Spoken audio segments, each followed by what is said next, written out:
What's up guys, my name's Max and this is 999 Laser. In the last video we met Ken Kaplan, a badass dirt bike lover who is leading the charge in the two-stroke revolution. In this video we'll be learning all about his insane classic dirt bike collection and finding out how a fist fight led to a reality TV show on the Discovery Channel. Let's jump into it. What inspired you to do the YouTube channel and how did you get to the level how long did it take you to get to where you are now? So we started the channel in like 2007, so really early on in YouTube. And my dad was always interested in video and always had like a family camcorder and was just filming things. And my granddad used to love coming to the races to watch, but he lives quite far away. So on the races down south, he wouldn't come all the way down to watch. So my dad would just film it on the family camcorder, upload it to YouTube, and just send my granddad the link to watch. And it was just for him. And then, 200 people will watch this, that's crazy. And then you think, maybe we try a bit more effort next time, we'll get a few more. And it kind of rolls like that. And then I think in 2013, I finished school and thought, let's try it full time and see if we can make some money out of it, turn it into a business, and then never look back from there. That's awesome. Yeah, it's like you, it's enabled us to kind of live the dream and look at dirt bikes all day, every day, pretty much. You're basically doing what you whether you got paid or not, you'd probably want to do it anyways. Exactly. That's what I say to all my friends that work in whatever industries. They're like, what would you do if you win the lottery? And I'll be like, I'd do exactly what I'm doing now, but just on a bigger budget. If I won the jackpot. I think less than probably 0.5% of society gets to do what they really want to do or is really happy with their job. More people die of heart attacks on Monday morning because they're going to a job they hate, you know. And yeah. I saw that and I was like, I don't want to be cutting my hair and putting a suit and tie and kissing everybody's ass when I'm 60 years old. Yeah. Exactly. Sometimes you have like a tough day in the office and things haven't gone right for you, but then you just sit back and think, wait a minute, what are we doing here? We're messing about with bikes all day. Like, just chill. Life's good. Life's good. Living the dream. As we know, Ken has an insane collection of bikes, but just how many does he have and which ones are his favorite? Oh, right now, well, we've got about 200 to 220. I have an inventory of museum quality bikes that are on display. And then there's somewhere in the area of 200 bikes that are restored, waiting to be sold. We're trying to get 300 bikes together for the next auction we're having. And I got this little spreadsheet right here. Multiple page sheet that I've been tracking all the bikes that I bought in the last 3 weeks, and it was up to, I think it was 124 bikes that we purchased. So it's a moving target. Bikes are coming and going to the tune of, on a slow month 50 bikes and on a busy month 150. And the cool part about it is 70% of them are bikes that people really want to see, like gold Elsinores and old BSA race bikes and Triumphs and Harleys. And so the inventory in the museum, there's a couple hundred bikes that I don't own that are on display from like the president of the Antique Motorcycle Club of America. There's a bunch of collectors that, thank God, believe in what we're doing and bring their, prized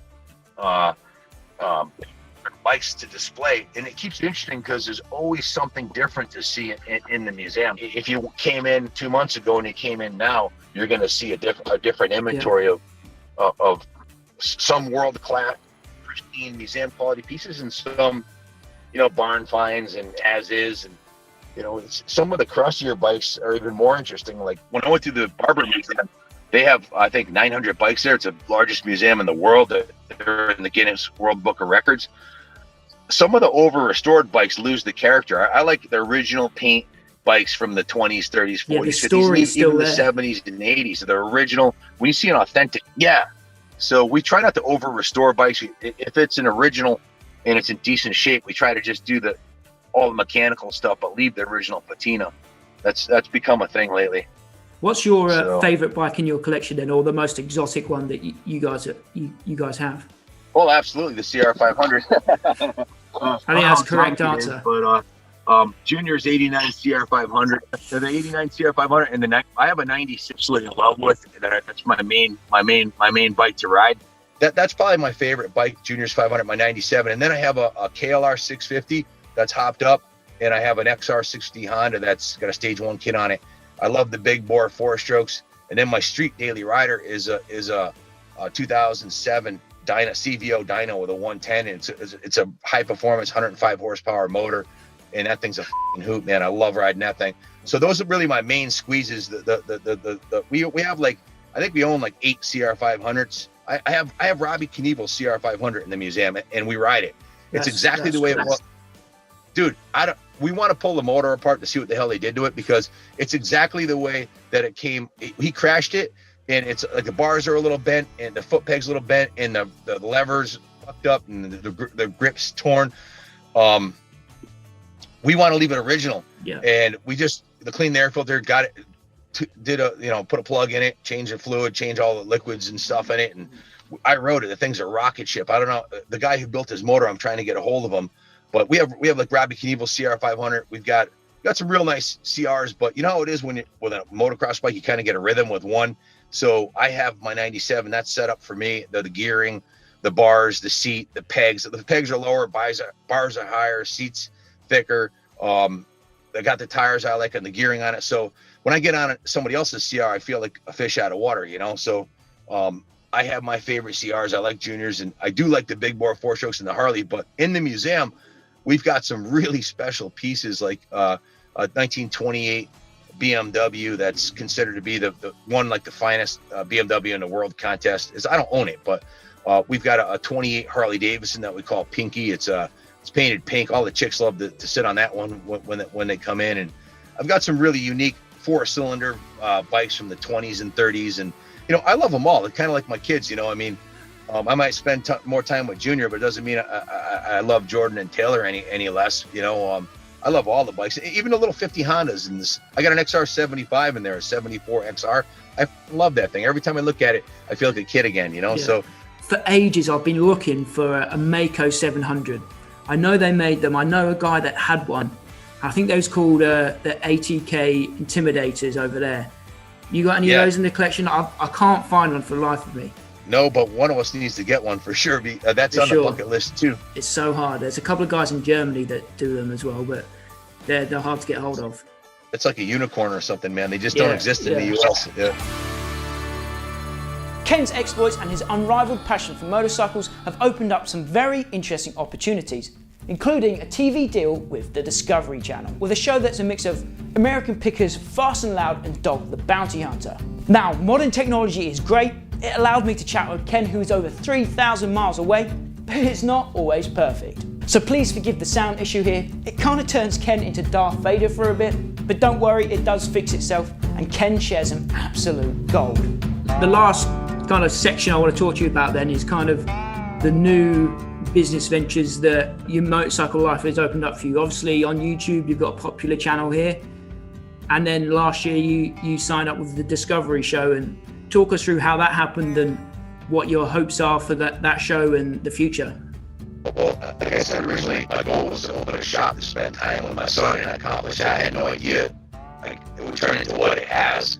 And YouTube was just a tool for us to show people the bikes we had for sale, right? I had no idea it would turn into like a cultural phenomenon where a lot of my best friends and a lot of our staff members are there because of the YouTube thing. It's opened so many doors for us. We were sitting in the showroom. We always thought, man, so much cool shit goes on here. And this would make a really cool reality show. And there's just so much chaos that goes on in the shop. And we had a phone call about a year and a half ago, and it was a production company called Hangar 56. They said, well, we've been hired by Discovery to find new reality shows. And there's 5 reps from Discovery that are looking to like 300 different potential reality shows a year. So they go through like 1,500 candidates, guys like Ronnie Mack, the snowmobile guy, just a whole bunch of people in our industry and in many other industries too. So they go from 1,500 reality shows down to 150, and those 150 have to submit a sizzler reel, like a 3-minute sizzler reel. So they call us up and they're like, yeah, we're calling for Discovery. And I was like, yeah, right. They're going to try to sell me something just like everybody else can call. So we basically, I'm not going to say we hung up on it, but we didn't think it was real. And they called back, and one of the guys that works for us did research on how these guys are for real. So they downloaded a whole bunch of stuff and created a 3-minute sizzler reel. And 6 weeks later, they called us back and they want to fly you and Junior out to Hollywood, all expense paid. plus we'll give you $500 for spending money, the hotel, tickets, everything. We're going to meet in the Discovery offices. So we're like, okay, let's go. So we fly out there, and it was one of those surreal experiences when you go into the Discovery offices. They have this conference room that's bigger and more grandiose than any of the insurance companies that I've ever been into when I was in the computer industry. And there's a big glass window, the whole length of the wall. And you're looking out the window, you see Hollywood, the Hollywood Hills. You know, you see on TV, the Hollywood Hills. That's what you're looking at. It's like $1 million view. And we walk in there, and I had just been in the first fist fight that I had been in many years. So I'm a pretty good sized guy, and I trained martial arts for 7.5 years, and I don't get in fights because people don't start fights with me generally. You know, if they do, I'm not, you know, I don't want to get in a fight. You know, I'm 55 years old, I have better things to do, and I don't want to hurt anybody. But remember I told you the 1%ers, they didn't come to one of our events. Well, they didn't come to the Brew Fest because they had another event, and we usually have, like, the Hells Angels will be there, and Murder's like, nobody starts shit when the Hells Angels are there, right? This just doesn't happen, you know. So, well, they weren't there, and the cops had just left, and this a brawl broke out between this guy and another dude and my staff. The kids, Kyle and them, came running out, so we can't break it up, or we can't. For some reason, I got summoned, so I go over there, and the two of them are standing face to face, and I got between them. I was like, "You better not." One of them was really the aggressor. The guy he was attacking had one leg, and didn't really. He was a badass dude, but he didn't want to. You know, he was probably 50 years old, and this guy was 35. He wanted to fight him, but he wasn't going to back down, and it was already hitting the fan. So it was like a picnic table between us, and I told him, knock it off, and he told me to fuck myself. So I walked around the table, and he took a swing at me, and I basically dropped him like a rock, mounted him, like I know mixed martial arts, I kind of full mount with his arms pinned down and my hand on his throat, and twice. And the third, every time I let him up, he'd attack me again, and I'd flip him like a flapjack and beat him up a little bit, and again, in full mount, full control. So I take my hand off his throat, and he's done. He goes, "Fuck you," and spits in my face. So I pounded him right in the head, and I broke my knuckle on his head because his head was on the ground, which is a really stupid thing to do. I should have thrown him an elbow. So basically, we're in the Discovery office, and they asked me how, you know, a bunch of questions about the shop, and they asked me what happened to you, because I couldn't shake the guy's hand, so my hand was broken. It was in a soft cast, and he goes, "How'd you break your hand?" And I told him the same exact story I just told you, with the same passion, you know, that I just told it, and they were impressed by Junior and I what we had accomplished, and then they narrowed it down from 1,500 to 150, and then they called 15 people in Hollywood, 15 different groups, and we were one of them. And he says, at the end of this meeting, he's going to say one or two things. Either we'll get back to you, which means they'll not hear from him again, or I forget what the other thing was, or they'll make a commitment. And before we left the meeting, he says, we want to move forward with these guys. He goes, that was the best pilot pitch I've ever heard. He said it was Junior and I were pretty at ease, and we talked about, you know, what we're doing with the racing, and it's easy for you to talk about motorcycles, right? Because it's from the heart. So I told them the story about that, and they thought it was cool, and they said, we want to move forward with you right on the spot. They said, we're going to put up $50,000, and you got $50,000 budget to put together a 7-minute reel. And of these 15 groups, we're going to pick one or two to do a full pilot with. So they came out, we rented the Southwood National Track, and we did a 500 shootout. We were at my compound, we're at the National Track. They put together a reel and then submitted it, and they called me back and said, you're on. We want to do it. We're putting up a $450,000 budget. We want to film a reality show with you. I pinched myself, you know. I was so like, is this really happening, you know? So they came out. They came out with 13 guys for 2 weeks from California. They hired a cop to they had like $500,000 worth of camera gear to watch it. They had a cop there 24/7 watching it, and they followed us around, and that's what the reality show that they came up with was. A big part of the show, and something that makes it so different, is a second life that Ken leads during the night as his character, Kaplan America. Ken has a vendetta against bike thieves, and he spends his spare time hunting down the criminals responsible for these heinous acts. In the pilot episode of the show, we see Ken hunting down his friend's stolen CR500, which had a valuation of over $18,000. This whole Kaplan America character kind of came about when we got robbed, and we went hunted.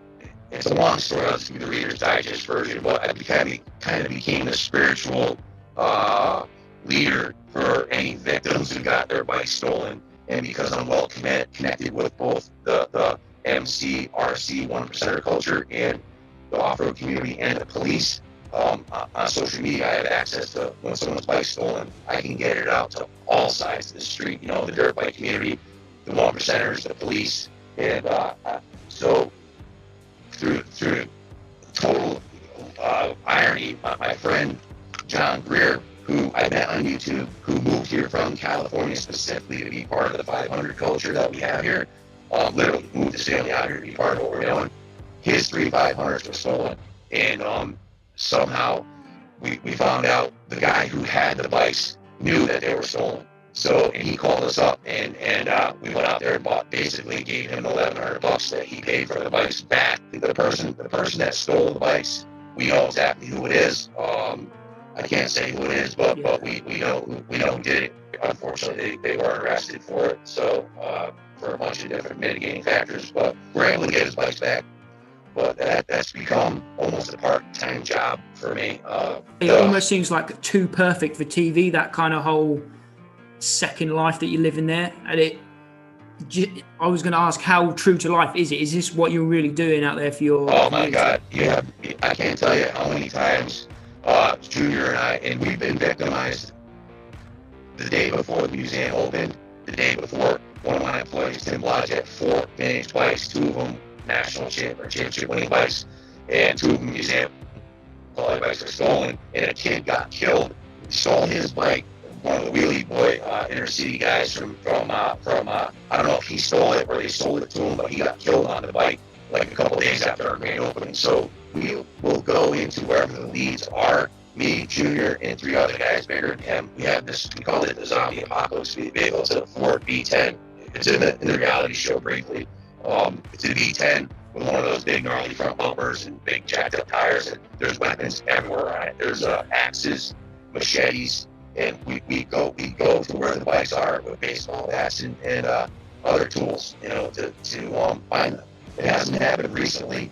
I think that the motorcycle theft ring, the biggest one was taken down, I think, I know, and the other ones kind of realized, I mean, in our museum, there are 1%er bikes in there, so as soon as the bike disappears, the whole motorcycle culture community is looking for you, and we're well connected in the vintage racing community and the antique community, so basically, you don't want to steal a bike from us or anybody who's affiliated with us, and if it does, someone does, it's by mistake.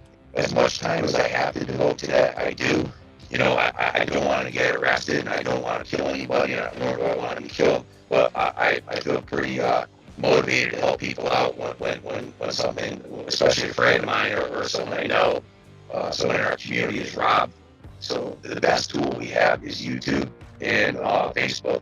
We also have a fund, $1,000 reward for information leading to stolen motorcycles. We had Attorney John Heyman put in money, 1%er club put in money. I can't say which one, but one you definitely want to mess with. And then I put up $1,000. So I paid $3,200 in rewards, not last year, but the year before, for people who were willing to sign affidavits and turn in who was stealing them. In order to get justice served, yeah, you can go beat the shit out of somebody, but they'll be fine in a few weeks. The right way to do it is to have them arrested instead of a felony record. And then when they go into prison, justice is served in there. That's how I try to do it. I try to have arrests made so that they know, you know, we're going to have a permanent felony record and do jail time.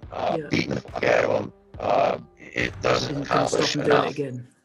As gratifying as it is. So we try to do it the right way and work with the police and the 1% community and the inner city gangs and all the other connections that we have that are willing to help. So the final straw that made me willing to really fight for getting justice served and putting myself on line going into sketchy areas, inner city, whatever, all hours of the night, was the final straw was them stealing my Jeremy McGrath replica. It was a museum piece, 96 Jeremy McGrath replica, or excuse me, 93, and then Junior's 2015. So that was the final straw, and it became like a crusade, really. So with the show then, are you picked up for a full series, or do you not know that yet? Is that all up in the air still? Well, we're still waiting to hear back to COVID. We finished filming the first week in March. They came to Daytona with us. and they filmed Junior racing a 74 Mako and his 89 500 at Daytona. Since then, we lived in a COVID world, and they haven't done any more filming with us. The pilot showed up on 3 different occasions, including on another channel on Motor Trend, and we have a 3-year contract with them. So it was only an exclusive contract for 6 months. So they have the rights to move forward with us for another 2.5 years. But right after Christmas, their exclusive rights were written into the contract by our attorney that we can actually solicit Netflix or some other channel if we want to take our show someplace else. The problem is Hollywood's pretty much shut down. California's pretty much shut down. They're not allowing any racing to go on in California. And if they fly a crew out to us, they have to quarantine for 2 weeks. They'd have to have their guys sitting in quarantine for 2 weeks on the way out, 2 weeks on the way back. So we're in a real state of flux. And in reality, Max, I don't think the future is reality TV. I think the reality is exactly what you and I are doing right now, and exactly what you created in the UK. In fact, if you took a reality show deal right now from Discovery to turn what you're doing into a reality show, you would immediately start making less money because they don't pay us much. They pay us $3,500 for the show, and we make a hell of a lot more than that on the YouTube channel and on what we do minus some advice. So you are the king and master of your own destiny, right? You can take your show anywhere you want. You can put as much effort into it as you want and go as far as you want. The future, I don't believe, is cable TV. I think the future is YouTube and private shows like the one you have. I think that's the future. Would you agree, or what are your thoughts? Yeah, I would agree with that. It's definitely the kids coming through. They're on YouTube all day, every day, aren't they? That's how they consume media. And as well, from like our point of view, there's content creators. We can film whatever we want. We can do what we want, decide what content we want to do. I guess if you're working for a Discovery, they have input in where they want to take the show and what they want you to do, and the viewing figures all play into it. So I totally agree with what you're saying there. I think I'd like to add, Max, I don't want to seem ungrateful. I'm super grateful that Discovery put up over $500,000 a year of their time. Not with $500,000 just for the subcontractors. Then they had their whole staff, and they spent a bunch of time with us before, during, and after this show. So I am honored and super grateful, and I have no regrets. The $3,500 they paid us to do the show was, I was grateful to get. I would have done it for free. So I look at the reality show, if it goes to series, which I'm praying and hoping that it does, is a tool to bring motorcycle culture back to mainstream America. Yeah. Listen, the guys that race motocross in the UK already know who you are, and a lot of them might know who we are. But unfortunately, our viewership is only 5% of society rides motorcycles, man, and maybe 1% races, right? Let's get the other 95% interested in what we're doing because of the characters we are, the father-son relationship, the other exciting things that are happening. So maybe a seed will get planted and they'll buy Junior a PW50 and another generation will come through. Because let me tell you, in the US here, sales of motorcycles have been plummeting. Shops have been closing all over the place, doing illegal stuff to stay in business. Harley Davidson stocks went from $80 to $18. They got kicked off the S&P 500. The Harley Davidson's like Apple Pie and Chevrolet, and they're not doing well, man. And the demographic, when I go to Daytona, I've been to Daytona every year for 30 years. Junior's been there every year with me since he was born. The demographic is skewed much older. So young guys like you, Max, you are the future. Because look what they did in California. There's no AMA racing there this year. 2-strokes are outlawed in California. And right here in Connecticut, 3 towns, it's illegal to ride a dirt bike on private property. And I've held protests with 500 guys. They tried to do it in the town next door to us. I don't know if you caught that video. I put out an APB, let's show up or they're going to shut us down. 500 motorcyclists. We rode in the middle of winter. 1%ers, RCs, guys on dirt bikes. We rode. 500 bikers showed up to protest. And not just bikers, like people that ride quads. They're outlawing quads too. So if we don't get people involved and if we don't get the mayors of our towns involved, and we don't get the senators and the state representatives to understand motorcycling is a good thing, and if we don't show mainstream civilization, the 95% that don't ride bikes, that bikes are cool, and that the guys that ride them are good family people. And how else can you and I, Max, get the next generation on motorcycles? Our number one tool is our YouTube channels, and in the reality show. To me, even if it cost me money to do it, I would do it because I think it'll help the industry. Yeah, I think if the show hits big on like the level of like Fast and Loud or the other shows like Counts Customs and things like that, it's not only could be like life changing for you, but could be game changing for the industry as well. Getting those outside eyeballs on the sport.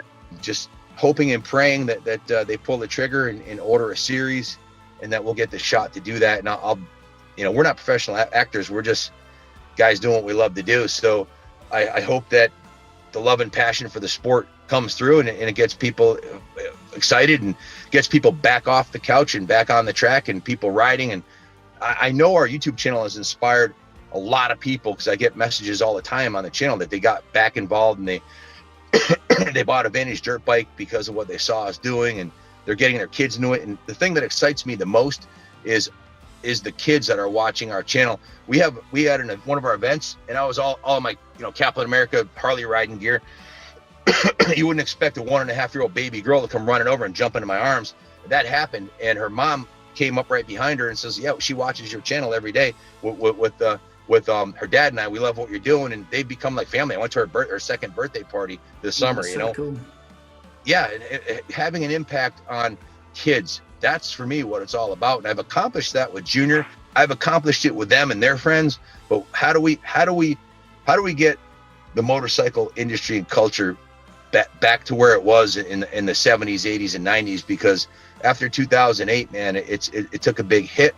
Ironically, the COVID disaster, I think, has been a great thing for our industry, because people realize, hey, we want to get back outdoors.